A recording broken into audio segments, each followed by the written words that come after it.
My dear TV friends, actually these days you don't say television friends, you really have to say screen friends, because television isn't the only one around anymore.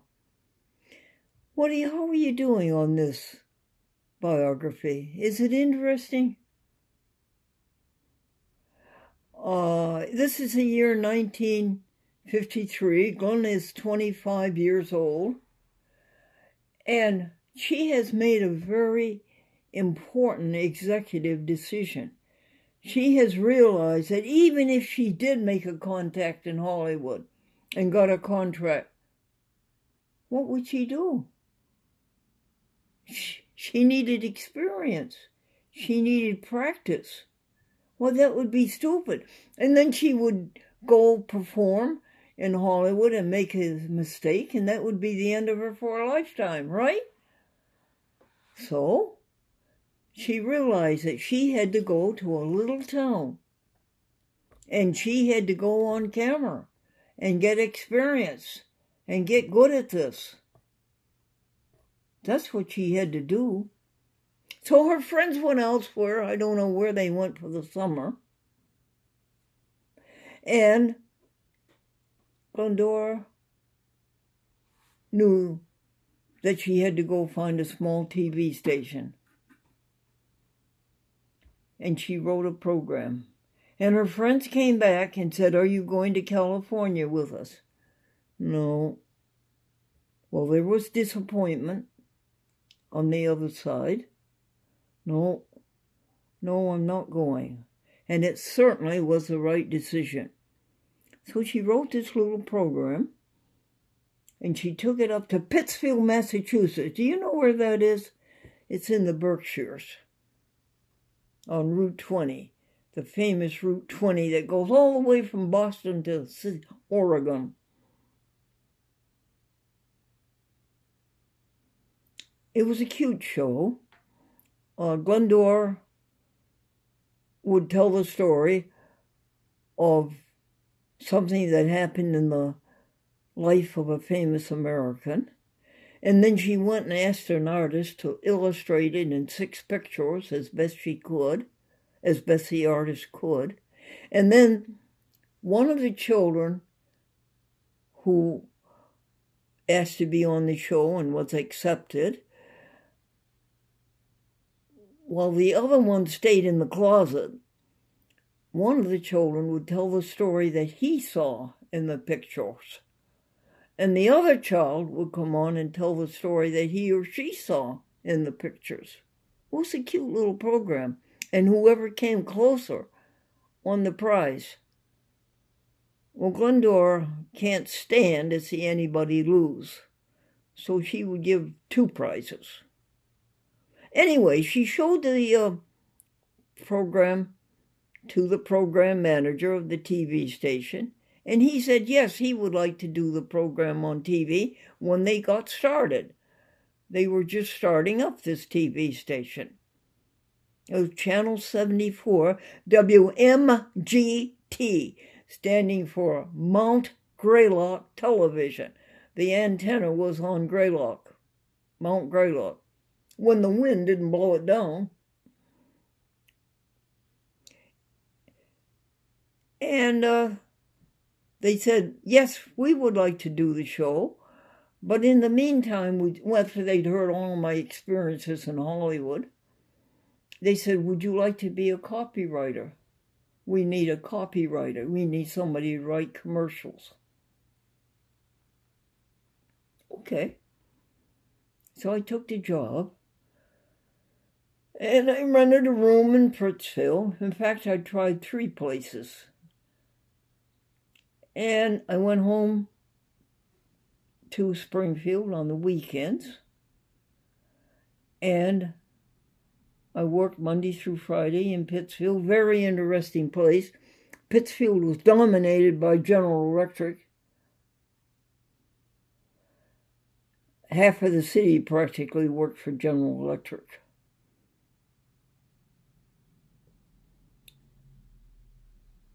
And I had fun, and Donald Selby was he was one starting out just the way I was. And he was just newly married and had a young son. And I babysat one night for him. Know nothing about babysitting, but fortunately nothing happened. The baby slept. And Donald had a little nephew who couldn't say wise, and he couldn't say L's. And when his mother would make him lemon jello, he would say, "Oh boy, yo-yo, yo-yo. Oh boy, yo-yo, yo-yo." And Dick was a long-time Berkshirian, a long-time Pittsfieldian, and his brother worked there. And two women, sisters, ran the office. And the TV station was on the second floor above the bank. And there was a stage there because the TV station took over the radio station. And the radio station in its day was really a glory, like old-fashioned radio stations that originated their own programs back in the 30s and the 40s. No, not the 40s. And Leon Podolsky was the one who had the vision that this Channel 74, UHF, have you ever heard of UHF, ultra high frequency? Those were all the TV channels that were above 13. The channels that were VHF, very high frequency, were channels 2 to 13. And UHF had a much shorter signal, whereas a VHF channel could go 70 miles maybe in radius. A VHF channel could maybe go 30 miles in radius. But he was a visionary, and he was some kind of a partner or executive at the Sprague Electric Company in North Adams. And he had this idea that he could make television on a UHF basis. God bless him. And he was an interesting man. I was standing in the TV studio one day, going this way, and he came behind me, and he picked me up by the waist with one arm and carried me 4 feet. I thought that was quite a ride. Well, guess what happened? We had an enterprising veteran who was the sales manager, and he went out and he sold that show. He sold it to a sponsor. 15 minutes a week. 15 minutes a week, and I was to get paid for it. Can you imagine that? Why, what a leap in my career, right? Oh, my fledgling career. What a leap, right? I got paid for doing it. I would have done it for nothing, of course. And the show went very well. It was every Saturday night at 15 minutes. And then we had maybe one TV camera, but I think we were doing some of it on Iconoscope, which is not really a TV. It's the forerunner of the TV. Well, it went very well, and it was a 13 or 26-week contract. And Franklin Buell, all the time that, well, you remember my friend and I went to Berkeley, California. Well, Franklin he liked my friend. And he came all the way out there to see her. And she really was not sociable. And I really felt sorry for Franklin. And so I would entertain Franklin and make his trip worthwhile. She hardly spoke to him. Well, as I say, she ran off with a publisher, remember? And I came home. But Franklin, all the time after that, he was a reporter on the Springfield, Massachusetts Union newspaper. He would go see my mother. His hometown was Terryville, Connecticut, right outside of Bristol. And he would go see my mother and have tea with her once a week.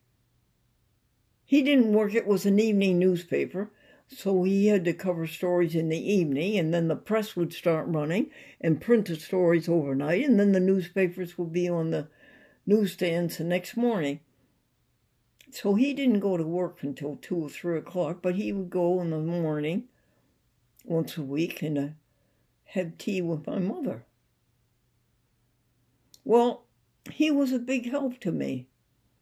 And I was earning money, and I didn't have time to put it in the bank, and I was up in Pittsfield, so he put it in the bank for me. Guess what he did? Every time he put money in the bank, or my money, he would put some of his own.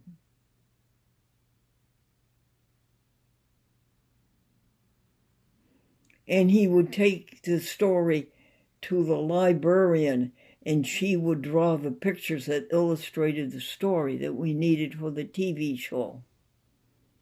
And all the time he was a reporter on the Springfield Union, covering so many lovely things, and covering bad things too. So now let's see what next. Can you give me anything that I forgot? There was a need for a bigger TV station. What, dear? There was a need for a bigger TV station. Oh, yes. I was satisfied. I was grateful. But I had to keep moving upwards. What I needed was a bigger TV station, a VHS station, not a UHF station, and a station that had a network affiliate, either ABC, CBS, or NBC. And I need a longer show, and I needed it every day. So I wrote a show. But let us not get into that, because that's our next year of activity. I said I would tell you a joke. I don't like doing serious programs. So I'm going to tell you a joke. Do you remember what the first joke was? Retainer? The lawyer says, I'll take your case on a retainer basis. And the client says, what is the basis? The lawyer says, well, it'll cost you $3,000 and it'll entitles you to 2 questions. And the client says, $3,000, 2 questions? Isn't that expensive? And the lawyer says, perhaps. What's your second question? Humpty Dumpty sat on a wall. Humpty Dumpty had a great fall. Said the lawyer, the bricks in the wall were loose. We have a great case. We will sue Mother Goose.